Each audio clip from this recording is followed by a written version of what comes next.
नमस्कार विद्यार्थियों, DRR biology channel पर एक बार पुनः आपका स्वागत है। तो आज हम चर्चा करने वाले हैं BSc पार्ट सेकंड के जूलॉजी के थर्ड पेपर डेवलपमेंटल बायोलॉजी के बारे में।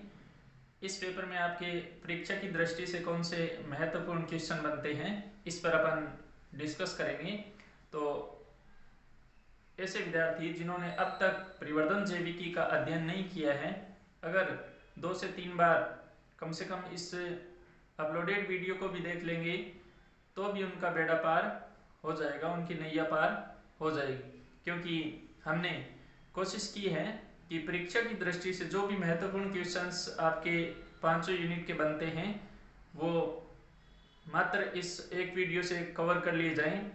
और जिन भी विद्यार्थियों को जल्दबाजी है, जो भी भागदौड़ में लगे हुए है, वो इस इम्पोर्टेंट क्वेश्चंस की श्रृंखला का स्क्रीनशॉट लेकर अपनी तरफ से अध्ययन कर सकते हैं। इसके अलावा जो विद्यार्थी मनोयोग से अपना पेपर यहीं पे तैयार करना चाहते हैं तो उनके लिए अपन थोड़ा सा ये वीडियो विस्तृत रखेंगे, जिसमें अपन प्रत्येक टॉपिक जो महत्वपूर्ण क्वेश्चंस पर है उसको छूते हुए चलेंगे। तो चलिए शुरू करते हैं आज का ये सेशन। तो देखिए, आप अगर अपन बात करें फर्स्ट यूनिट की, तो फर्स्ट यूनिट में आपके महत्वपूर्ण क्वेश्चंस बनते हैं। सबसे पहले तो है एम्ब्रियोलॉजी क्या है, डिफाइन एम्ब्रियोलॉजी। परिवर्धन जैविकी और एम्ब्रियोलॉजी दोनों से संबंधित क्वेश्चंस अपने पूछे जाते हैं और इनकी डेफिनेशन से संबंधित क्वेश्चन पूछे जाते हैं। तो भ्रूणिकी क्या है, विज्ञान की वह शाखा जिसमें भ्रूण की संरचना तथा भ्रूण के परिवर्तन का अध्ययन किया जाता है, क्या कहलाती है, भ्रूणिकी कहलाती है। ठीक है, फिर है भ्रूणिकी और परिवर्धन जैविकी में अंतर। एम्ब्रियोलॉजी एंड डेवलपमेंटल बायोलॉजी में डिफरेंस पूछा जाता है। तो ध्यान रखना, अगर हम जायगोट से लेकर भ्रूण के विकास तक की क्रियाओं का अध्ययन करेंगे तो वो हो जाएगा एम्ब्रियोलॉजी या भ्रूणिकी। परंतु यदि हम गेमेट फॉर्मेशन से लेकर युग्मक निर्माण से लेकर जीव के संपूर्ण विकास का अध्ययन करेंगे तो इसे हम डेवलपमेंटल बायोलॉजी या परिवर्धन जैविकी के नाम से जानते हैं। तो दोनों में अंतर ये रहता है कि भ्रूणिकी या एम्ब्रियोलॉजी एक संकीर्ण ब्रांच है, जबकि इसका विस्तृत अध्ययन क्या कहलाएगा, डेवलपमेंटल बायोलॉजी कहलाएगा। फिर अपने महत्वपूर्ण क्वेश्चन पूछा जाता है कि भ्रूणिकी के जनक कौन है। तो ध्यान देना आप, भ्रूणिकी के जनक जो है वो है अरस्तु। अरस्तु को भ्रूणिकी का जनक कहते हैं। आधुनिक भ्रूणिकी का जनक कहा जाता है वॉन बेयर को। याद रखना, अच्छे क्वेश्चन है, पूछे जाते हैं बार बार। भ्रूणिकी के जनक अरस्तु और आधुनिक भ्रूणिकी के जनक है वॉन बेयर। फिर प्रयोगात्मक भ्रूणिकी के जनक कौन है, तो विलियम रुक्स को प्रयोगात्मक भ्रूणिकी का जनक कहा जाता है। विलियम रुक्स को एक्सपेरिमेंटल एम्ब्रियोलॉजी का फादर कहते हैं, प्रयोगात्मक भ्रूणिकी का जनक कहा जाता है। ठीक है, तो ये तीनों के जनक आपको अच्छी तरह से याद रखने हैं। अगर पूछ लिया जाए आपसे क्वेश्चंस कि आधुनिक परिवर्धन जैविकी मॉडर्न डेवलपमेंटल बायोलॉजी के संस्थापक कौन है, तो अपना आंसर हो जाएगा हैंस स्पीमेन। ठीक है, अगला महत्वपूर्ण क्वेश्चन है फर्स्ट यूनिट का, लेडिक व सर्टोली कोशिकाओं के कार्य। अच्छा क्वेश्चन है, आप बारी बारी पढ़ते आ रही हो। तो लेडिक कोशिकाएं और सर्टोली कोशिकाएं टेस्टिस या वृषण के अंदर पाई जाने वाली कोशिकाएं होती है। लेडिक कोशिकाएं नर जनन हार्मोन टेस्टोस्टेरोन का स्रवण करती है, जबकि सर्टोली कोशिकाएं अर्थात नर के गौणलिंगिक लक्षणों का नियंत्रण लेडिक सेल से स्रावित हार्मोनों के द्वारा होता है। और सर्टोली कोशिका क्या करती है, एक तो स्पर्म को, शुक्राणुओं को पोषण प्रदान करती है, साथ में ये AMH एंटी मुलेरियन हार्मोन स्रावित करती है। याद रखना अच्छी तरह से। और ये हार्मोन क्या करता है, ये हार्मोन मुलेरियन नलिका की वृद्धि को रोकता है, जिसके कारण नर के अंदर मादा के लक्षण प्रकट नहीं हो पाते। ठीक है, एक और प्रोटीन हार्मोन का स्रवण किया जाता है सर्टोली कोशिका के द्वारा, और उस हार्मोन का नाम है, प्रोटीनी हार्मोन का नाम है इन्हीबिन। ये इन्हीबिन क्या करता है, ये FSH के कार्यों का नियंत्रण करता है। तो ये दोनों के कार्य हो जाएंगे। लेडिक कोशिका टेस्टोस्टेरोन का स्रवण करती है, शुक्राणु जनन की क्रिया में दोनों ही कोशिकाओं का योगदान होता है।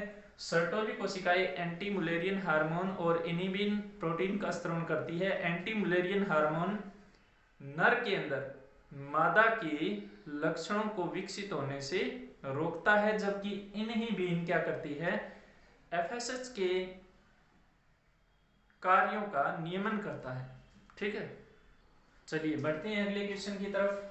क्वेश्चन पूछा गया है कि शुक्र जनन क्रिया का नियंत्रणकारी हार्मोन कौन सा होता है। याद रखना अच्छी तरह से, स्पर्मेटोजेनेसिस क्रिया का नियंत्रण कौन करता है, एफएसएच हार्मोन करता है, और इस एफएसएच हार्मोन का स्रवण पीयूष ग्रंथि के द्वारा किया जाता है।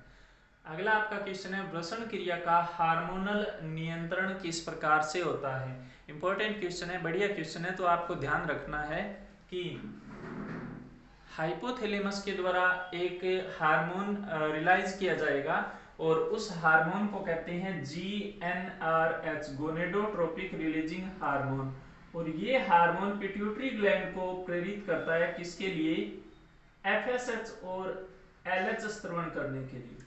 ठीक है, अब एफएसएच तो क्या करेगी, पुट्टक कोशिका को परिवर्धित करने में सहायता प्रदान करेगी, और एलएच क्या करेगी, ये लेडिक कोशिका को प्रेरित करेगी। ठीक है, ये क्या करेगी, लेडिक सेल को प्रेरित करेगी, और लेडिक सेल क्या स्रावित करेगी, टेस्टोस्टेरोन।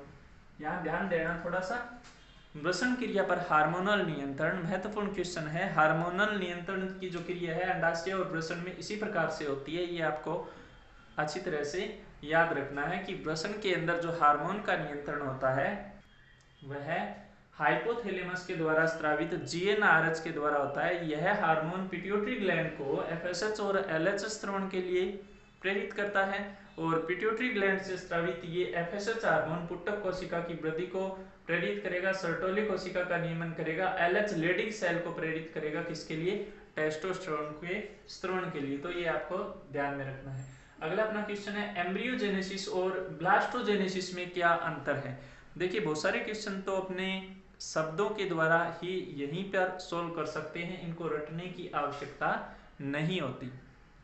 तो देखिए बात करें एम्ब्रियोजेनेसिस की, तो यदि जाइगोट के द्वारा भ्रूण का विकास हो रहा है, ध्यान देना, यदि जाइगोट के द्वारा युग्मनज के द्वारा क्या बन रहा है, एम्ब्रियो बन रहा है, भ्रूण बन रहा है, तो इस घटना को अपन क्या नाम दे देंगे, भ्रूणोद्भव या एम्ब्रियोजेनेसिस के नाम से जानेंगे।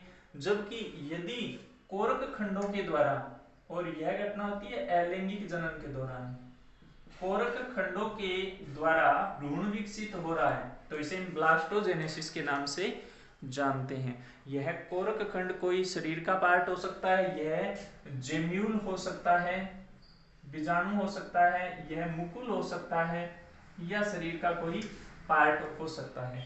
तो देखिए युग्मनज के द्वारा भ्रूण का विकास क्या कहलाएगा, एम्ब्रियोजेनेसिस, और कोरक के द्वारा भ्रूण का विकास कोरकोद्भव या ब्लास्टोजेनेसिस कहलाता है।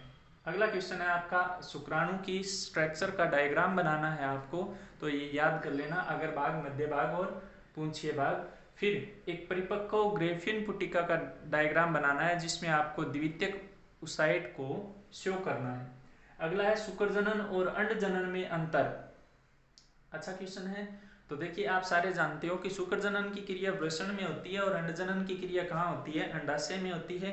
ध्यान रखना, शुक्रजनन की क्रिया जो होती है यह प्यूबर्टी काल में, अर्थात यौवन आरंभ में लैंगिक परिपक्वता के पश्चात शुरू होती है, जबकि अंडजनन की क्रिया भ्रूणीय अवस्था में ही शुरू हो जाती है। जब मादा के शरीर के अंदर, माता के शरीर में, गर्भाशय में मादा संतति का भ्रूण विकसित हो रहा होता है, उसी दौरान उसमें अंडजनन शुरू हो जाता है, जबकि शुक्रजनन की क्रिया लेट शुरू होती है। फिर शुक्रजनन जीवन पर्यंत चलता है, जबकि अंडजनन की क्रिया 45 से 50 वर्ष की आयु में रुक जाती है। शुक्रजनन की क्रिया के दौरान एक चक्कर के दौरान बहुत सारे शुक्राणु बनते हैं, जबकि अंडजनन की क्रिया के दौरान एक साइकिल में केवल एक अंडाणु का निर्माण होता है। शुक्रजनन की क्रिया के दौरान किसी प्रकार की पोलर बॉडी नहीं बनती, जबकि अंडजनन के दौरान पोलर बॉडी बनती है। शुक्रजनन के दौरान बनने वाले शुक्राणु गतिशील होते हैं, जबकि अंडजनन के दौरान बनने वाले अंडाणु अचल होते हैं। ठीक है, तो ये थोड़ा सा आपको ध्यान रखना है। दोनों में रेखा चित्र भी आपको याद करना है इन दोनों का। तो गुणन, वृद्धि और परिपक्वन प्रावस्था अपने संपूर्ण वीडियो अपलोडेड है इसी YouTube चैनल पर, वहां से आप गेमेटोजेनेसिस की संपूर्ण क्रिया का अध्ययन कर सकते हो। तो यहाँ गुणन वृद्धि और परिपक्वन प्रावस्था का जो डायग्राम है वो आपको अच्छी तरह से याद रखना है।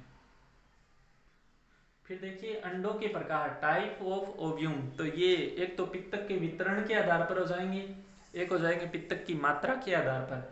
देखिए पित्तक की मात्रा के आधार पर महत्वपूर्ण आपके प्रकार आते हैं। इसमें एक आता है सबसे पहले एलेसिथल, एलेसिथल जिसके अंदर पित्तक बिल्कुल नहीं पाया जाता, अतः इन्हें क्या कह देंगे, अपित्त की अंडों के नाम से जानते हैं। ठीक है, पित्तक की मात्रा इनमें नहीं होती। मेटाथीरिया और स्तनधारी के अंडों को इस श्रेणी के अंतर्गत रखा गया है। मार्सुपियल्स जिसे हम कहते हैं, कंगारू और स्तनधारियों के अंडों को अपित्त की, स्तनधारियों के अंडे ये अपित्त की श्रेणी में आते हैं। हालांकि कैंट ने वर्गीकरण दिया था, इस कैंट ने ये बताया कि कोई भी अंडा एलेसिथल नहीं होता, तो वर्तमान में यह धारणा नहीं चलती एलेसिथल वाली। तो इसके स्थान पर वर्तमान में कौन सा शब्द काम में लिया जाता है, सूक्ष्म पित्त की, इसे बोलते हैं माइक्रोलेसिथल, माइक्रोलेसिथल सूक्ष्म पित्त की। और इसके अंतर्गत आप सारे जानते हो कि मनुष्य का अंडा इसी श्रेणी में आता है। ठीक है, सूक्ष्म पित्त की श्रेणी में आता है मनुष्य का अंडा। एम्फियोक्सस सियरचिन के अंडे भी इसी श्रेणी में आते हैं। फिर बात करें मध्य पित्त की अंडों की, तो मीजोलेसिथल के नाम से इसे हम जानते हैं, मीजोलेसिथल। और मीजोलेसिथल के अंतर्गत कौन से आते हैं, एम्फीबिया के अंडे आते हैं, एम्फीबिया के अंडे आते हैं।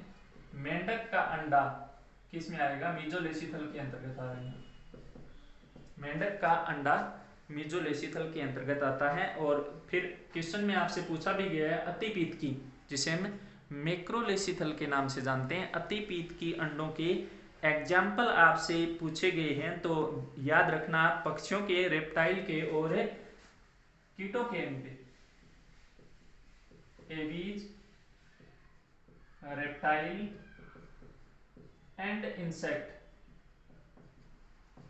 पक्षी, सरीसृप और कीटों के अंडे जो होते हैं वो अतिपीत की अंडों के एग्जाम्पल होते हैं। तो ये थे आपके अंडों के पित्त की मात्रा के आधार पर प्रकार। एक पूछता है वो गोलार्ध पीत की अंडे जो वितरण के आधार पर है, समपीत की, गोलार्ध पीत की, केंद्र पीत की वगैरह जो होते हैं। तो इसमें आप थोड़ा सा ध्यान में रखना कि जो केंद्र पीत के अंडे होते हैं वो तो होते हैं कीटों के अंदर, जहां पूरा का पूरा पित्तक कहाँ एकत्रित रहता है, सेंटर में एकत्रित रहता है। और डिस्कोइडल जो होता है, गोलार्ध पित्त की होता है, वो मेंढक का अंडा होता है। ठीक है, इसके पश्चात अगला जो क्वेश्चन है वो आपका भ्रूणिकी का इतिहास। तो इतिहास में आपको भ्रूणिकी के संदर्भ में जो प्रमुख सिद्धांत है उनका वर्णन करना है। इस सिद्धांत के अंतर्गत अपने पूर्व रचना सिद्धांत स्वयंब्रह्म ने जिसका प्रतिपादन किया था, इसके बारे में आपको ध्यान में रखना है। कई बार वो एक नाम दे देता है, होमनक्यूलस क्या है, होमनक्यूलस क्या है। तो देखिए पूर्व रचना सिद्धांत के अनुसार जीवों के अंदर अंडाणु या शुक्राणु में से किसी एक गैमेट में जीव का लघु रूप, छोटा सा रूप पहले से मौजूद होता है। ऐसा माना गया है कि जीव का लघु रूप अंडाणु या शुक्राणु के अंदर पहले से उपस्थित होता है, और इसे हम क्या नाम देते हैं, होमनक्यूलस के नाम से जानते हैं। तो इस लघु रूप को ही क्या नाम देते हैं, होमनक्यूलस के नाम से जाना जाता है। ठीक है, तो ये पूर्व रचना सिद्धांत हो गया। जिन वैज्ञानिकों ने स्पर्म के अंदर इस लघु रूप की कल्पना की उन्हें हम सपर्मिस्ट के नाम से जानते हैं, उन्हें हम क्या कह देंगे, सपर्मिस्ट कह देंगे। और जिन वैज्ञानिकों के समूह ने अंडाणु के अंदर इस लघु रूप की कल्पना की उन्हें हम ओविस्ट के नाम से जानते हैं। ठीक है, और ये लघु रूप ही कालांतर में वृद्धि और विकास करके एक वयस्क शरीर का निर्माण कर लेता है। फिर है पुनरावर्ती सिद्धांत, आप सारे जानते हो किसने प्रतिपादित किया था, इंपॉर्टेंट है, हेकल ने पुनरावर्तन का सिद्धांत, या इसे हम जाति आवर्तन का सिद्धांत भी कहते हैं, प्रतिपादित किया था। इसके अंदर परिभाषा बहुत इंपॉर्टेंट है इसकी, और परिभाषा ये है कि व्यक्तिवर्तीय इतिहास, व्यक्तिवर्तीय इतिहास जातिवर्तीय इतिहास की पुनरावृत्ति करता है, जातिवर्तीय इतिहास की पुनरावृत्ति करता है। अब देखिए व्यक्तिवर्त से क्या तात्पर्य हुआ, एक जीव का भ्रूण से लेकर वयस्क अवस्था तक का जो संपूर्ण विकास है इसे हम व्यक्तिवर्त के नाम से जानते हैं। तो ये जो व्यक्तिवर्त है, इस व्यक्तिवर्त के दौरान जब एक जीव का भ्रूण विकसित होता है तो विभिन्न चरणों से गुजरने के दौरान इस भ्रूण के विकास में बहुत सारी जातियों के लक्षण समेकित होते हैं। इसे हम कहते हैं जातीय आवर्तन या पुनरावर्तन का सिद्धांत। अर्थात एक जीव के व्यक्ति के विकास के दौरान अनेक जातियों के लक्षण एक समान दिखाई देते हैं। इसे हम क्या कह देंगे, पुनरावर्ती सिद्धांत कह देंगे। अर्थात व्यक्ति का इतिहास अनेक जातियों के इतिहास को दोहराता है, या हम यूं कहें कि जीवों के विकास के भ्रूणीय अवस्थाएं, विभिन्न भ्रूणीय अवस्थाएं आपस में जुड़ी हुई है। जिस प्रकार से मछली का भ्रूण, पक्षियों का भ्रूण, सरीसृपों का भ्रूण ये आपस में समानताएं दर्शाती है, उससे ही संबंधित है अपना जातीय आवर्तन या पुनरावर्तन का सिद्धांत। चलिए फिर अपना क्वेश्चन, क्लीडोइक अंडे, मोजेक अंडे क्या है और नॉन क्लीडोइक अंडे क्या है। तो सीधा सा क्वेश्चन पूछ लिया जाता है क्लीडोइक अंडे क्या होते हैं। तो ऐसे अंडे जिनमें कवच उपस्थित होता है इन्हें हम क्लीडोइक अंडों के नाम से जानते हैं। अर्थात ये कवच युक्त होते हैं जिनको हम सैकोसी अंडे भी कहते हैं। तो कवच वाले ऐसे अंडे जिनके अंदर कवच प्रेजेंट रहता है मोजेक अंडे कहते हैं। और मोजेक अंडे के अंदर पाया जाने वाला तरल जो भ्रूण के विकास में सहायक होता है, इस प्रत्येक पार्ट को हम मोजेक के नाम से जानते हैं। नॉन क्लीडोइक अंडे क्या होते हैं, एकोसी होते हैं, मछलियों में पाए जाते हैं जिनके चारों तरफ आवरण नहीं पाया जाता। तो ये आपको ध्यान में रखना है। कीट, सरीसृप और पक्षियों के अंदर ये जो अंडे होते हैं ये मोजेक अंडे होते हैं, जिनमें पक्षियों के अंदर कैल्शियम कार्बोनेट का कवच चारों तरफ प्रेजेंट रहता है। ठीक है, तो ये थी आपकी फर्स्ट यूनिट जिसमें आपके महत्वपूर्ण क्वेश्चंस पर हमने डिस्कस किया। चलिए हम बात करते हैं सेकंड यूनिट के महत्वपूर्ण क्वेश्चंस के बारे में।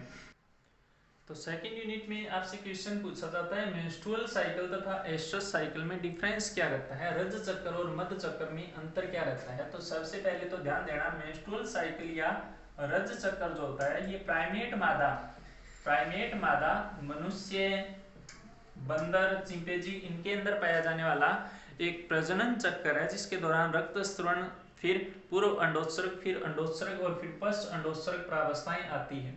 जबकि एस्ट्रस साइकिल पशुओं के अंदर या नॉन प्राइमेट्स मादा के अंदर पाया जाने वाला प्रजनन चक्र होता है। ठीक है, जिसके आधार पर अपन जीवों को, पशुओं को एक मध्यकाली, द्विमध्यकाली, बहुमध्यकाली भागों में बांटते हैं। तो इन दोनों में आपको डिफरेंस याद रखना है, इनकी परिभाषाएं भी अच्छी तरह से आपको याद रखनी है। अगला क्वेश्चन है आपका फर्टिलाइजन व एंटी फर्टिलाइजन क्या है। तो ध्यान देना, फर्टिलाइजन अंडे की सतह पर पाया जाने वाला विशेष प्रकार का रसायन होता है, जिसकी प्रकृति भी कई बार पूछ ली जाती है, ग्लाइकोप्रोटीन प्रकृति का होता है।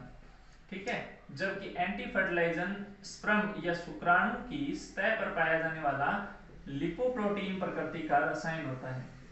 लिपोप्रोटीन प्रकृति का रसायन होता है, अच्छी तरह से आपको याद रखना है। अंडाणु और शुक्राणु जब एक दूसरे के समीप आते हैं तो इसके लिए ये फर्टिलाइजन, एंटी फर्टिलाइजन रसायन ही उत्तरदायी होते हैं। यही कारण है कि एक जाति विशेष के शुक्राणु उसी जाति के अंडाणुओं को निषेचित कर पाते हैं। ठीक है, तो फर्टिलाइजन अंडे की सतह पर पाया जाने वाला रसायन ग्लाइकोप्रोटीन प्रकृति का, और एंटी फर्टिलाइजन शुक्राणु की सतह पर पाया जाने वाला रसायन जो कि लिपोप्रोटीन प्रकृति का होता है। ठीक है, अगला क्वेश्चन है एक्ट्रोसोम क्षतिग्रस्त होने पर क्या प्रभाव पड़ेगा।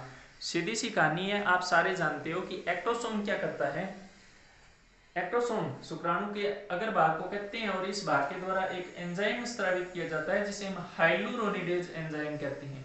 और ये हाइलुरोनिडेज एंजाइम जो होता है और एक्ट्रोसिन जो एंजाइम होता है, ये अंडाणु की बाहरी झिल्ली कौन सी, जोना पेलुसिडा और कोरोना रेडिएटा के भेदन में सहायक होते हैं। तो यदि एक्ट्रोसोम क्षतिग्रस्त हो जाएगा तो अंडाणु का भेदन नहीं होगा और निषेचन की क्रिया नहीं हो पाएगी। सिंपल सा आंसर आपको देना था।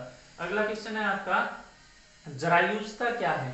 तो देखिए, जीवों के अंदर प्लेसेंटा का निर्माण होना तथा बच्चे का जन्म होना, ये घटनाएं जो होती है, ऐसे जीव, ऐसी मादा सदस्य जो अपने समान शिशु को या बच्चे को जन्म देते हैं, उन्हें जरायुज जीवों के नाम से जानते हैं और उनके इस गुण को जरायुजता विविपेरिटी के नाम से जाना जाता है।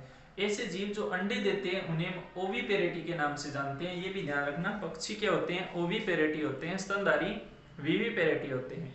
और ऐसे जीव जो अल्प विकसित शिशु को जन्म देते हैं उन्हें हम ओविविपेरेटी के नाम से जानते हैं, अंड जरायुज के नाम से जानते हैं। मार्सुपियल्स, कंगारू इसका सामान्य एग्जाम्पल है, जो कि अल्प विकसित शिशु को जन्म देते हैं और इस शिशु का संपूर्ण विकास जन्म के पश्चात मादा के पेट पर बनी शिशुदानी के अंदर होता है। ठीक है, तो ये आपको ध्यान रखना है। विविपेरिटी क्या है? फिर है इम्प्लांटेशन, रोपण किसे कहते हैं? तो ध्यान रखना, जब अंडाणु और शुक्राणु आपस में मिल जाते हैं, इस अंडाणु और शुक्राणु के आपस में मिलने के पश्चात जो संरचना बनती है वो होती है जाइगोट। और जाइगोट के अंदर निषेचन, फर्टिलाइजेशन, इस घटना को फर्टिलाइजेशन कहते हैं, युग्मनज बनने को। निषेचन के छठे दिन, कौन से दिन? निषेचन के छठे दिन जो बनने वाली कोरक कुटी होती है, ब्लास्टो जो सिस्ट होती है, कोरक कुटी जिसे हम ब्लास्टोसिस्ट के नाम से जानते हैं, इस ब्लास्टोसिस्ट का गर्भाशय में जुड़ जाना, गर्भाशय में स्थापित हो जाना ही क्या कहलाता है? रोपण कहलाता है। जिस प्रकार अपन बुआई करने के दौरान बीज को, सीड को जमीन के अंदर बोते हैं, उसी प्रकार से गर्भाशय के साथ निषेचन के छठे दिन कोरक कुटी का जुड़ना ही क्या कहलाता है? रोपण कहलाता है। ठीक है, अगला आपका क्वेश्चन है सेल्फ फर्टिलाइजेशन किसे कहते हैं, जिसे हम आत्म निषेचन या स्वयं निषेचन कहते हैं। क्या है? तो ध्यान देना भाई, अधिकांश स्तनधारी उच्च विकसित एकलिंगी होते हैं, लेकिन कुछ जीव क्या होते हैं? द्विलिंगी होते हैं। और ऐसे द्विलिंगी सदस्यों में अपने स्वयं के शुक्राणु जब स्वयं के अंडाणु को ही निषेचित कर दे तो इसे हम आत्म निषेचन के नाम से जानते हैं, सेल्फ फर्टिलाइजेशन के नाम से जानते हैं। एग्जाम्पल आपको अच्छी तरह से याद रखना है, टीनिया सोलियम के अंदर ये घटना पाई जाती है, जिसे फित्ताकर्मी के नाम से भी जानते हैं। टीनिया सोलियम में स्वयं के शुक्राणु स्वयं के अंडाणुओं को ही निषेचित करते हैं। ठीक है, खंड बने हुए होते हैं और खंड जो फित्ते के समान स्ट्रक्चर होते हैं, अपने खंड के ग्रेविड जो परिपक्व होते हैं वहां पे अंडे के अंदर ये स्पर्म इनको निषेचित कर देता है।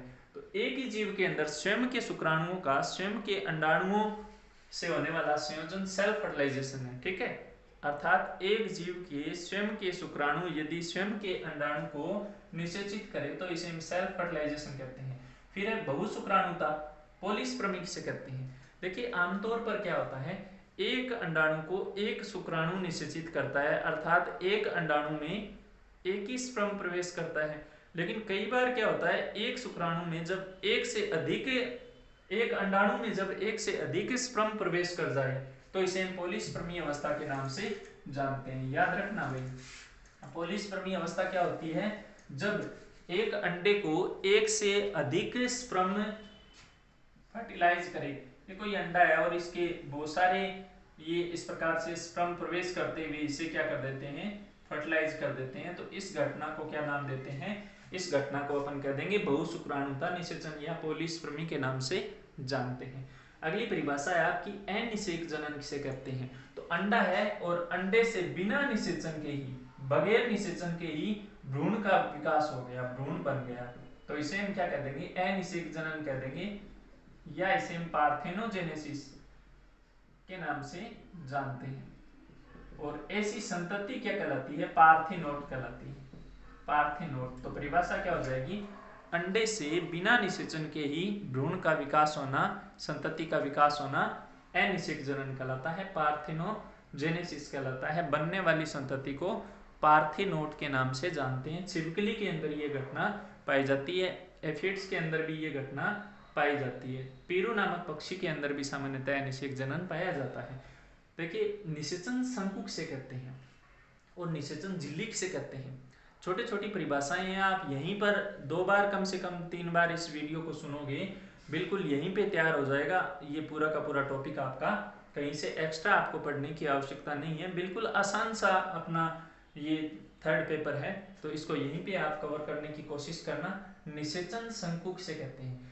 जब अंडाणु और शुक्राणु एक दूसरे के पास आते हैं, अंडाणु की एक्ट्रोसोम के द्वारा शुक्राणु का भेदन किया जाता है, उस दौरान अंडाणु की सतह पर एक शंकु बनता है, और इस शंकु में से ये स्पर्म अंदर प्रवेश करता है, तो इस शंकु को ही निषेचन शंकु के नाम से जानते हैं। परिभाषा क्या देंगे, अंडाणु की सतह पर बनने वाला उभार जिसमें से शुक्राणु प्रवेश करता है क्या कहलाता है, निषेचन शंकु कहलाता है। ठीक है, अब शुक्राणु ने अंदर प्रवेश कर लिया, शुक्राणु के प्रवेश करने के पश्चात ये जो छिद्र हुआ है यहाँ पर, इस छिद्र पर कुछ विशेष प्रकार के कोर्टिकल कणिकाएं एकत्रित हो जाती है और इस यहाँ पे जो छिद्र हुआ है इस छिद्र को पुनः ढक देती है, एक झिल्ली बना देती है, उस झिल्ली को ही निषेचन झिल्ली के नाम से जानते हैं। ध्यान रखना, अंडाणु में शुक्राणु के प्रवेश करने के लिए उत्तरदायी उभार निषेचन शंकु है, जबकि अंडाणु में एक से अधिक शुक्राणुओं के प्रवेश को रोकने वाली झिल्ली क्या कहलाती है, निषेचन झिल्ली कहलाती है। कई बार कोर्टिकल क्रियाओं के नाम से इस क्वेश्चन को पूछा जाता है। तो कोर्टिकल क्रियाएं क्या है, शुक्राणु के अंडाणु में प्रवेश के पश्चात एक से अधिक शुक्राणुओं के प्रवेश को रोकने के लिए जो कोर्टिकल कणिकाओं के द्वारा झिल्ली बनती है, इस घटना को कोर्टिकल परिवर्तन के नाम से जानते हैं। तो कोर्टिकल कणिकाओं के द्वारा निषेचन झिल्ली बनती है जो एक से अधिक शुक्राणुओं के अंडाणुओं में प्रवेश को रोकने में सहायक होती है। ठीक है, चलिए बढ़ते हैं अगले क्वेश्चन की तरफ। अगला क्वेश्चन आपका है एम्फीमिक्सिस या उभय मिश्रण किसे कहते हैं। तो देखिए, एम्फीमिक्सिस या उभय मिश्रण सिंपल सा आपको याद रखना है, जब एक अंडाणु तथा एक शुक्राणु का संयोजन होता है, अंडाणु तथा शुक्राणु का संयोजन होता है, तो इन अंडाणु और शुक्राणुओं में पाए जाने वाले अगुणित केंद्रक, यहाँ केंद्रक प्रेजेंट है, ये अगुणित केंद्रक आपस में मिलते हैं, इस घटना को ही अपन क्या कह देंगे, एम्फीमिक्सिस या उभय मिश्रण के नाम से जानेंगे। परिभाषा क्या देंगे, अंडाणु तथा शुक्राणुओं के अगुणित केंद्रकों का आपस में मिलना या संयोजन होना एम्फीमिक्सिस कहलाता है, उभय मिश्रण कहलाता है। ठीक है, फिर है आपका निर्धारी और अनिर्धारी पूर्णभंजी या अंशभंजी विदलन, बहुत इंपॉर्टेंट है। सबसे पहले तो अच्छा एक रह गया क्या, निषेचन क्रिया विधि का महत्व होता है कि निषेचन क्यों आवश्यक है। निषेचन युग्मनज निर्माण के लिए आवश्यक है, नर तथा मादा के लक्षणों का समावेश करने के लिए आवश्यक है, आगे के भ्रूणीय विकास जो विदलन की क्रिया होगी इसके लिए जरूरी होता है। तो ये आपकी महत्व याद रखना है। क्रिया विधि आपको अच्छी तरह से याद रखनी है, लंबी चौड़ी इसकी क्रिया विधि है, किस प्रकार से अंडाणु शुक्राणु एक दूसरे के समीप आते हैं। इसके लिए अपने प्रोस्टाग्लैंडिस शर्करा के द्वारा गर्भाशय में तरंगीय गति उत्पन्न की जाती है, फेलोपियन ट्यूब की मूवमेंट के द्वारा, फेलोपियन ट्यूब में पाए जाने वाले छोटे छोटे उभारों के द्वारा, कौन से होते हैं, सीलिया होते हैं, इन उभारों के द्वारा क्या किया जाता है, स्पर्म को आगे की तरफ खिसकाया जाता है। फर्टिलाइजन एंटी फर्टिलाइजन क्रिया के द्वारा इनका संयोजन होता है, तो इसे हम उभय मिश्रण क्या बोलते हैं, इसे हम अंडाणु और शुक्राणुओं का परस्पर नजदीक आना बोलते हैं। और इसके पश्चात स्पर्म और ओव्यूम परस्पर मिलते हैं, एम्फीमिक्सिस की घटना के द्वारा जाइगोट बनता है। इस संपूर्ण क्रिया को आपको समझाना है क्रियाविधि के दौरान। फिर शुक्राणु से स्रावित अंडभेदक रसायन सारे जानते हो कि कौन सा होता है, स्पर्म लाइसिन होता है, स्पर्म लाइसिन। और मनुष्य में इसका नाम होता है हाइलुरोनिडेज, हाइलुरोनिडेज। ठीक है, तो ये रसायन का नाम आपको याद रखना है। सपर्मीन एक शब्द आता है, वो सपर्मीन अंडाणु की सबसे बाहरी झिल्ली कोरोना रेडिएटा को भेदने में सहायक होता है, ये भी आप ध्यान में रखना। ठीक है, तो ये आपकी यूनिट सेकंड के महत्वपूर्ण क्वेश्चन इस प्रकार से कंप्लीट हो जाते हैं। चलिए बढ़ते हैं यूनिट थर्ड की तरफ। पहला ही क्वेश्चन है अपना, विदलन क्या है। तो ध्यान देना, विदलन किसे कहते हैं, युग्मनज की कोशिकाओं में, स्पेशल कंडीशन है, ये एक प्रकार का माइटोटिक सेल डिवीजन है, समसूत्री विभाजन है, लेकिन इसके लिए स्पेशल कंडीशन क्या है, युग्मनज की कोशिका के अंदर होने वाला, जाइगोट सेल के अंदर होने वाला mitosis cell division, mitosis cell division, समसूत्री विभाजन ही क्या कहलाता है, विदलन कहलाता है। परिभाषा क्या दे देंगे, युग्मनज में होने वाला समसूत्री विभाजन क्या कहलाता है, विदलन कहलाता है। अब देखिए, विदलन के परिणाम स्वरूप कोरक खंडों का विभाजन होता है, तो ऐसा विदलन जिसमें कोरक खंडों का भविष्य, अब ये कोरक खंड क्या हो गए, अंडाणु और शुक्राणु के परस्पर मिलने से युग्मनज बनता है, युग्मनज में समसूत्री विभाजन होता है, इसके परिणाम स्वरूप जो खंड बनते हैं, इन खंडों को अपन कोरक खंडों के नाम से जानते हैं। और यदि कोरक खंडों का भविष्य पहले से तय हो जाता है तो इसे हम क्या कह देंगे, निर्धारित विदलन। पहले से क्या है, निर्धारित। निर्धारित क्या है भाई, निर्धारित क्या है, भविष्य। तो इसे हम क्या कह देंगे, इसे हम निर्धारित विदलन के नाम से जानते हैं। ध्यान रखना कि निर्धारित भविष्य जो होता है एनेलिडा और मोलस्का के अंदर पाया जाता है। एनेलिडा और मोलस्का के अंदर पाया जाता है। यदि कोरक निर्धारित भविष्य से तात्पर्य क्या हो गया कि एक कोरक खंड है, वो कोरक खंड पहले से फिक्स है कि ये सिर भाग का निर्माण करेगा, पूंछिए भाग का निर्माण करेगा, आंख, कान, नाक, जीभ, त्वचा क्या बनाएगा, पहले से फिक्स है, तो इसे निर्धारित विदलन कह देंगे। जबकि अनिर्धारित में क्या होता है, कोरक खंड का भविष्य पहले से निर्धारित नहीं होता, पहले से निर्धारित नहीं होता, तो लगातार 3 विदलन के पश्चात इनका भविष्य निर्धारित होता है। तो ऐसे में प्रत्येक कोरक खंड शरीर का कोई भी अंग बना सकता है। स्तनधारी के अंदर यह पाया जाता है, स्तनधारियों में इस प्रकार का विदलन पाया जाता है। तो आप देखते हो कई बार कि मानव में ट्विंस पैदा होते हैं जिन्हें हम यमज के नाम से जानते हैं, जुड़वा संतानें।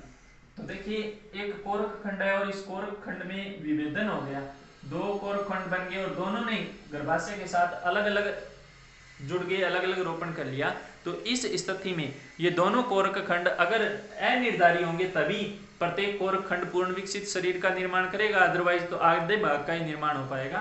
तो स्तनधारी के अंदर जो होता है ये अनिर्धारित विदलन पाया जाता है। आशा करता हूं कि ये निर्धारित और अनिर्धारित आपके अच्छी तरह से डिटर्मिनेट और नॉन डिटर्मिनेट अच्छी तरह से आपके समझ में आ गया होगा। तो डिटर्मिनेट या निर्धारित विदलन ऐसा विदलन जिसमें कोरक खंड का भविष्य पहले से तय होता है।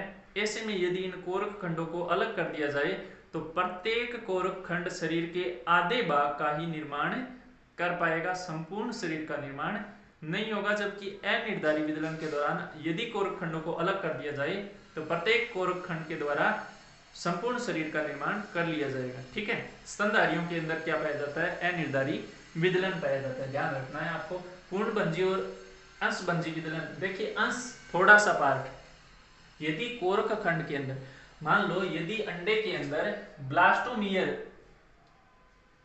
शीर्ष पर या बाहरी भाग पर ही प्रेजेंट है तो इसे हम क्या कह देंगे, अंशभंजी विदलन के नाम से जानते हैं। गहराई तक ब्लास्टोमियर इसे 2 भागों में डिवाइड नहीं कर पाती, परंतु यदि ब्लास्टोमियर इसे 2 भागों में भाग विभाजित करके और फिर विदलन करवाए तो इसे हम पूर्णभंजी विदलन के नाम से जानते हैं। अर्थात अंडे का पूरा भाग ब्लास्टोमियर के द्वारा 2 भागों में टूट जाता है और फिर विदलन होता है, तो पूर्णभंजी और थोड़ा सा पार्ट टूटकर विदलन करे तो अंशभंजी के नाम से जानते हैं। अगला क्वेश्चन है विदलन के नियम। बहुत सारे नियम है, बड़ा क्वेश्चन पूछ ले तो आपको सारे के सारे नियम याद रखने हैं। यहाँ स्पेशली मैंने सैक और वेल्फोर के नियम का उदाहरण दिया है।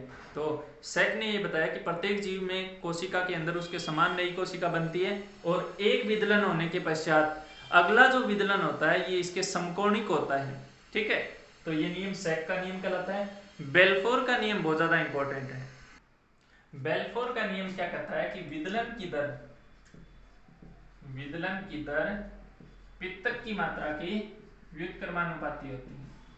पित्तक की मात्रा की व्युत्क्रमानुपाती होती है, अर्थात पित्तक की मात्रा बढ़ाएंगे तो विदलन की दर कम हो जाएगी और पित्तक की मात्रा कम करेंगे तो विदलन की दर बढ़ जाएगी। ठीक है, फिर एम्ब्रियोनिक इंड्यूशन क्या है, भ्रूणीय प्रेरण क्या है। एक भ्रूण के अंदर अंगों के निर्माण की क्रिया को कुछ कोशिकाएं प्रेरित करती है, इसे हम भ्रूणीय प्रेरण के नाम से जानते हैं। ठीक है, संगठक किसे कहते हैं, इसे हम ऑर्गेनाइजर के नाम से भी जानते हैं। देखिए कोई ना कोई, संगठक का अर्थ होता है स्थापना करने वाला, संस्थापक। तो कोशिका या उत्तक या अंगों के विकास के दौरान कोई एक पूर्ववर्ती संरचना ऐसी होगी जिसके द्वारा अन्य कोशिकाएं प्रेरित होकर किसी संरचना का विकास करती होगी। उस कोशिका, उत्तक, अंग, तंत्र या संरचना को अपन क्या कह देंगे, ऑर्गेनाइजर के नाम से जानते हैं, संगठक के नाम से जानते हैं। अर्थात वह संरचना जो अन्य कोशिका या उत्तक को विभिन्न संरचनाओं के निर्माण के लिए प्रेरित करे क्या कहलाती है, संगठक कहलाती है। ठीक है, प्राथमिक द्वितीयक संगठक होते हैं। अगर जो पहली बार किसी संरचना के विकास के लिए अन्य कोशिका या उत्तकों को प्रेरित करती है इसे प्राइमरी ऑर्गेनाइजर के नाम से या फिर प्राथमिक संगठक के नाम से जानते हैं। पृष्ठ ओष्ठ इसका सामान्य एग्जाम्पल है, ये आपको बताया गया है। दूसर अर्धेंदु के नाम से इसे हम जानते हैं। तो ये भी आपको ध्यान रखना है, कई बार सीधा एग्जाम्पल पूछ लेता है, प्राइमरी ऑर्गेनाइजर का उदाहरण बताइए, प्राथमिक संगठक का उदाहरण बताइए। ठीक है, तो ये संगठक पर आपको टिप्पणी लिखनी है। फिर है एपीबोली और एम्बोली गतियों से क्या तात्पर्य है, ध्यान देना। एपीबोली अंदर से बाहर की तरफ होने वाली गति को क्या कह देंगे, एपीबोली कह देंगे। संरचना विकास गतियां होती है, जब भ्रूण का विकास हो रहा होता है तो एक्टोड्रम की कोशिकाएं अंदर से बाहर की तरफ मूवमेंट करती है, गति करती है, जिसे हम एपीबोली मूवमेंट के नाम से, एपीबोली मूवमेंट के नाम से जानते हैं। जबकि एम्बोली में यह है गति विपरीत हो जाएगी, बाहर से अंदर की तरफ ये कोशिकाएं गति करेगी। इसी प्रकार से जो शब्द आते हैं आपके अभिसरण गतियां और अपसरण गतियां, तो ये भी आपको थोड़ा सा दिमाग में रखना है। अभिसरण क्या होता है, जब कोशिकाएं, देखिए अभिसारित होना, इकट्ठा होना, मैंने पहले ही बता दिया कि नाम में यहाँ सारी की सारी घटनाएं हैं, अभिसरण अपसरण। तो देखिए अभिसरण कोशिकाओं का विभिन्न स्थानों से किसी एक स्थान पर अंग विकास के लिए, किसी संरचना के निर्माण के लिए एकत्रित होना क्या कहलाता है, अभिसरण कहलाता है। जबकि कोशिकाओं का अलग अलग फैलना क्या कहलाता है, अपसरण कहलाता है। ठीक है, तो ये आपको कन्वर्जेंट और डाइवर्जेंट के बारे में अच्छी तरह से ध्यान रखना है। कन्वर्जेंट क्या होता है, कोशिकाओं का विभिन्न संरचनाओं के निर्माण के लिए एकत्रित होना, एक तरफ एकत्रित होना, और डाइवर्जेंट क्या होता है, अलग अलग फैल जाना। ठीक है, फिर अगला संगठक पर टिप्पणी आ गया ना, संगठक पर टिप्पणी दोबारा से आ गया। संगठक महत्वपूर्ण है भाई, ऑर्गेनाइजर आपको अच्छी तरह से याद रखना है। ऑर्गेनाइजर क्या होता है, पूरी टिप्पणी इस पर आपको देनी है। प्राइमरी, सेकेंडरी और टर्सरी ऑर्गेनाइजर क्या होते हैं। देखिए प्राथमिक संगठक वह होता है जो शुरुआत में किसी अन्य कोशिका या उत्तक को किसी संरचना के विकास के लिए प्रेरित करता है। अब वो संरचना बन गई, वो संरचना किसी अन्य संरचना को प्रेरित करे तो इसे हम द्वितीयक के नाम से जानेंगे, ये याद रखना है। फिर शावक जनन किसे कहते हैं, कई बार क्या होता है, लार्वा वयस्क के समान प्रजनन करके और बच्चे पैदा करना शुरू कर देता है, प्रजनन शुरू कर देता है, इस घटना को शावकी जनन के नाम से जानते हैं। ठीक है, तो शावक जनन क्या होता है, लार्वा से प्रजनन के द्वारा वयस्क के समान व्यवहार दर्शाना या लार्वा से प्रजनन के द्वारा संतति का बनना शावकी जनन कहलाता है। ठीक है, लार्वा वयस्क के समान प्रजनन करना शुरू कर देता है। फिर है आपकी विदलन में समसूत्री विभाजन में अंतर, तो ध्यान रखना, जाइगोट में होने वाला समसूत्री विभाजन विदलन कहलाता है। इसमें केवल कोशिकाओं की संख्या बढ़ती है, आकार नहीं बढ़ता, ये ध्यान रखना है आपको। जबकि समसूत्री विभाजन में कोशिकाओं की संख्या और आकार दोनों बढ़ते हैं। ये किसी भी कोशिका में, अलैंगिक जनन करने वाली कोशिका में हो सकता है, जबकि ये केवल जाइगोट सेल में होता है। ठीक है, फिर ब्लास्टुला के प्रकार आपको ध्यान में रखने हैं। 3 प्राथमिक जनन स्तरों के नाम आपको पता ही है, एक्टोड्रम, एंडोड्रम और मेसोड्रम के नाम से इन्हें जानते हैं। भ्रूणीय प्रेरण यहाँ हो ही गया आपका। एंट्रोम होती है आपके ग्रेफिन पुटक की गुहा को एंट्रोम कहते हैं, गैस्ट्रुला की गुहा को आर्केंट्रोन कहते हैं। ध्यान रखना, अंड कोशिकाओं की गुहा को एंट्रोम के नाम से जानते हैं, जबकि गैस्ट्रुला अवस्था जिसमें एक्टोड्रम, एंडोड्रम, मेसोड्रम तीनों प्रजनन स्तर होते हैं, इसकी गुहा को आर्केंट्रोन के नाम से जानते हैं। फिर है डिंबोत्सर्ग की आपकी परिभाषा, तो डिंबोत्सर्ग कहते किसे, रज चक्र के 14वें दिन अंडाशय से अंडाणु का बाहर निकलना क्या कहलाता है, डिंबोत्सर्ग या अंडोत्सर्ग के नाम से, ओव्यूलेशन के नाम से इसे हम जानते हैं, जो कि किस हार्मोन के प्रभाव से होता है, LH हार्मोन के प्रभाव से होता है। ठीक है, तो ये थी आपकी यूनिट 3। इसके अंदर एक सबसे महत्वपूर्ण क्वेश्चन जो डेफिनेटली पूछा जाता है, 100% ये क्वेश्चन आने की संभावना रहती है, फैट में संभावित आरेख। तो ये आप अच्छी तरह से रट लेना, बड़ा क्वेश्चन पूछा जाता है, संभावित आरेख कहते किसे। देखिए सिंपल सा मैं आपको बता देता हूं, भ्रूण के अंदर कौन सी कोरकखंड के द्वारा कौन से अंग का विकास होगा, इसका भविष्य पहले से बताना क्या कहलाता है, फैट मैप कहलाता है, संभावित आरेख कहलाता है। इसके लिए अपन विभिन्न प्रकार की पद्धतियां काम में लेते हैं। जैसे भ्रूण के अंदर कोरकखंड होते हैं, इस कोरकखंड को अपन मार्क कर देते हैं कार्बन कण के द्वारा, रेडियो एक्टिव पदार्थ के द्वारा। ऐसे में जब उस कोरकखंड के द्वारा शिशु के अंदर संबंधित अंग बनेगा तो वो मार्क भी साथ में चला जाता है, जिसका पता लगाकर हम ये बता सकते हैं कि एक्टोड्रम, एंडोड्रम और मेसोड्रम की जो कोशिकाएं होती है, ये किन किन खंडों का, किन किन अंगों का निर्माण करती है। अपने को पता चल जाता है कि एंडोड्रम फुफ्फुस बनाता है, एक्टोड्रम त्वचा बनाता है, एपिडर्मिस बनाता है, जबकि जो मेसोड्रम होता है वो हृदय का निर्माण करता है। तो ये इस प्रकार की जो जानकारियां होती है, ये फैट मैप के द्वारा अपने को मिलती है। तो ये किस प्रकार से इसका निर्धारण किया जाता है, कार्बन पद्धति, रेडियोएक्टिव पद्धति किस प्रकार की होती है, ये आपको संपूर्ण वर्णन करना है। बड़ा क्वेश्चन पूछा जाता है संभावित आरेख पर। अगला क्वेश्चन है अपना काल प्रभाव। किसी जीव के विभिन्न अवस्थाओं पर समय का पड़ने वाला प्रभाव क्या कहलाता है, काल प्रभाव कहलाता है, जेरेंटोलॉजी से कहते हैं। देखिए कोई भी शिशु जन्म लेने के पश्चात युवावस्था, वयस्क अवस्था, प्रौढ़ावस्था से गुजरता है और फिर बुढ़ापा आता है। जब आयु को कहा जाता है तो समय के साथ आयु का बढ़ना, शरीर का कमजोर होना क्या कहलाएगा, जीर्णता कहलाएगा। और विज्ञान की वह शाखा जिसके अंतर्गत जरा अवस्था या बुढ़ापे का अध्ययन किया जाता है, इसे जीर्णता के नाम से, जेरेंटोलॉजी के नाम से जानते हैं। तो समय के साथ कोशिका ऊतक या अंगों की कार्य क्षमता में कमी आना काल प्रभावन कहलाता है। जबकि शिशु के जन्म के पश्चात वयस्क अवस्था, प्रौढ़ावस्था और फिर वृद्धावस्था, बुढ़ापा, ये जो बुढ़ापा आना जिसके दौरान ऊतकों की, अंगों की कार्य क्षमता में कमी आ जाती है, इसका अध्ययन करने वाली विज्ञान की शाखा को जीर्णता के नाम से जानते हैं और इस आयु को जरावस्था के नाम से जानते हैं। स्टेम सेल बहुत इंपॉर्टेंट है, अच्छी तरह से रट लेना। भ्रूण की कोशिकाएं स्टेम सेल कहलाती है। भ्रूण के अंदर पाई जाने वाली कोशिकाएं क्या कहलाएगी, स्टेम सेल कहलाती है। विभेदन व विभाजन में अंतर।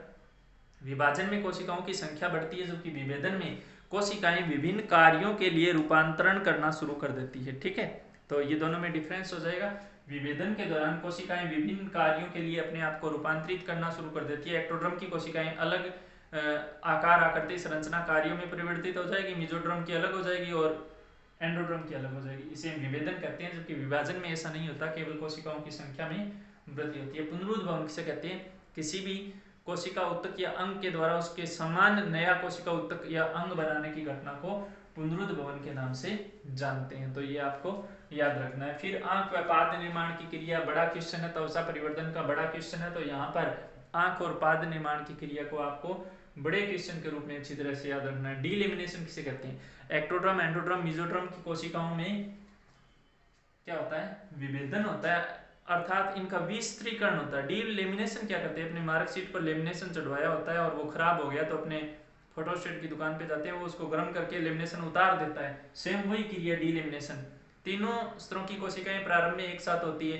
फिर कुछ जीवों के अंदर एक्टोड्रम अलग होता है और एंडोमेसोड्रम एक साथ रहती है, और कुछ जीवों के अंदर एंडोड्रम अलग होता है और एक्टोमेसोड्रम एक साथ रहती है। तो इस प्रकार से इन तीनों स्तरों का अलग होना क्या कहलाता है, विस्त्रीकरण कहलाता है। टोटिपोटेंसी किसे कहते हैं, ऐसी कोशिकाएं जिनमें पूर्ण जीव के विकास की क्षमता पाई जाती है, इसे हम टोटिपोटेंसी के नाम से जानते हैं, पूर्ण शक्तता के नाम से जानते हैं।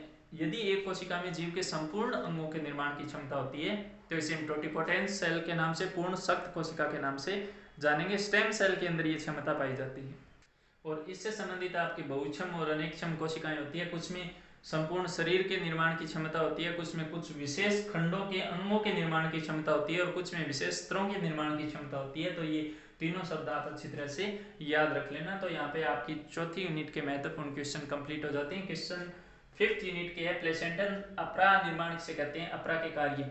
तो देखिए ऐसी संरचना जो भ्रूण को माता के साथ जोड़ने में सहायक होती है, प्लेसेंटा या अपरा के नाम से जानते हैं। बहुत सारे कार्य होते हैं, भ्रूण को पोषण, श्वसन, उत्सर्जन प्रदान करना। प्लेसेंटा के द्वारा बहुत सारे हार्मोन स्रावित किए जाते हैं, भ्रूण को निश्चित स्थान पर बनाए रखने में ये सहायक होते हैं। तो ये आपको याद रखना है। मेटामॉर्फोसिस या कायांतरण किसे कहते हैं, तो लार्वा से वयस्क अवस्था का परिवर्तन या जीव के शरीर में होने वाला परिवर्तन, बॉडी में होने वाला परिवर्तन क्या कहलाता है, कायांतरण कहलाता है। उभयचर में कायांतरण को आपको समझाना है। मेंढक में किस प्रकार से टेडपोल से वयस्क अवस्था का निर्माण होता है ये आपको बताना है। कायांतरण के दो प्रकार होते हैं, प्रगामी और प्रतिगामी। प्रगामी और प्रतिगामी, तो ये भी आपको अच्छी तरह से याद रख लेना। प्रतिगामी क्या होता है, उल्टा कायांतरण होता है। तो यदि लार्वा से वयस्क बने, लार्वा से वयस्क बने, सरल से विकसित लक्षणों का विकास हो तो इसे हम परगामी कायांतरण के नाम से जानते हैं। मेंढक में टेडपोल अल्प विकसित तैरने वाला पूंछ युक्त होता है, जबकि वयस्क जो मेंढक होता है ये विकसित संरचना होती है जिसमें पूंछ लुप्त हो जाती है। ठीक है, प्रतिगामी में उल्टा कायांतरण होता है, हर्डमानिया के अंदर ये पाया जाता है। यहाँ क्या होता है आपको याद रखना है, प्रतिगामी में वयस्क अवस्था से सरल अवस्था का विकास होता है।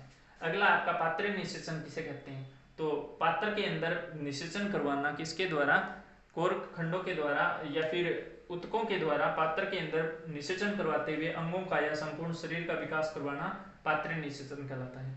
फिर सोमाइट क्या होता है? भ्रूणीय मुर्गी के भ्रूण में भ्रूणीय विकास के दौरान बनने वाले खंडों को सोमाइट संख्या के नाम से जानते हैं। 24 घंटे के भ्रूण में सोमाइट की संख्या पूछ लेता है, वो 2 जोड़ी होती है। 48 घंटे के भ्रूण में याद रख लेना 27 जोड़ी सोमाइट पाए जाते हैं। और अगर 72 घंटे के भ्रूण में पूछ लिया जाए तो 72 घंटे के भ्रूण में 35 जोड़ी सोमाइट होते हैं। 72 घंटे के भ्रूण में 35 जोड़ी सोमाइट होते हैं। भ्रूणीय झिल्लियों पर टिप्पणी लिखनी है आपको। एमनियोन, कोरियोन, एलेंटोइस और योग से 4 प्रकार की झिल्लियां होती है। सबसे पहले एमनियोन झिल्ली होती है। एमनियोन झिल्ली भ्रूण के चारों तरफ तरल को घेरे रखती है, अर्थात भ्रूण को ये क्या करती है? सूखने से बचाती है, बाहरी झटकों से इसका सुरक्षा करती है, बचाव करती है। ठीक है, तो ये आपको एमनियोन, कोरियोन, एलेंटोइस और योगसेक के बारे में याद रखना है। पक्षियों के अंदर भ्रूणीय मूत्राशय का निर्माण एमनियोन झिल्ली के द्वारा ही किया जाता है। और ऐसे जीवों का समूह है जिनमें अतिरिक्त भ्रूणीय झिल्लियां प्रेजेंट रहती है, उन्हें एमनियोटा के नाम से जानते हैं। और ऐसे जीवों का समूह जिसमें अतिरिक्त भ्रूणीय झिल्लियां नहीं पाई जाती, एन एमनियोटा कहलाते हैं। जीर्णता विज्ञान पहले ही आ गया है आपका। मुर्गी के अंडे का डायग्राम आपको याद रखना है। काय खंड किसे कहते हैं? भ्रूण में बनने वाले खंडों को काय खंड कहते हैं। कैंसर की उत्पत्ति पर आपको टिप्पणी लिखनी है, किस प्रकार से इसकी उत्पत्ति होती है। ये सी पार्ट के अंदर क्वेश्चन पूछा जाता है। फिर मुर्गी में 48 घंटे और 72 घंटे के भ्रूणीय लक्षण, ये भी आपके सी पार्ट के अंतर्गत पूछा जाता है। और एमनियोट क्या है मैंने आपको बता दिया। जीवों का ऐसा समूह है जिसमें अतिरिक्त भ्रूणीय झिल्लियां पाई जाती है, उसे एमनियोट के नाम से जानते हैं। तो ये था आपका डेवलपमेंटल बायोलॉजी जूलॉजी का 3rd पेपर। अगर आपको विस्तृत अध्ययन करना है तो YouTube चैनल DRR बायोलॉजी, इस चैनल पर आपको संपूर्ण विषय वस्तु मिलेगी BSc second year, 3rd year, 1st year तीनों क्लासों की। और यहाँ प्लेलिस्ट में आप BSc सेकंड ईयर में जाकर फिजियोलॉजी का अध्ययन कर सकते हो और आपके कोऑर्डिनेट्स का अध्ययन कर सकते हो 1st पेपर का, और आपका 3rd पेपर डेवलपमेंटल बायोलॉजी का यहाँ पर अध्ययन कर सकते हो। ठीक है, तो एनिमल फिजियोलॉजी, डेवलपमेंटल बायोलॉजी या फिर कोऑर्डिनेट्स से संबंधित अध्ययन करने के लिए आप इस चैनल को जरूर ज्वाइन करें। और अगर आपको वीडियो पसंद आ रहा है, जानकारी पसंद आई, तो कमेंट जरूर छोड़िएगा, लाइक जरूर कर दीजिएगा और अपने दोस्तों के साथ शेयर जरूर कर दीजिएगा। तो मिलेंगे नए सेशन में किसी नए वीडियो के साथ। आप इन क्वेश्चंस को अच्छी तरह से तैयार करोगे। आशा करता हूँ कि मेरे द्वारा दी गई जानकारी आपको पसंद आई होगी, क्वेश्चंस आपको अच्छे लगे होंगे। तो आप बेहतरीन तरीके से अपनी स्टडी को जारी रखिएगा, अच्छे मार्क्स निश्चित रूप से आप प्राप्त करोगे, ऐसी आशा है। इसी आशा के साथ आज के लिए इतना ही। जय हिंद, जय भारत, वंदे मातरम।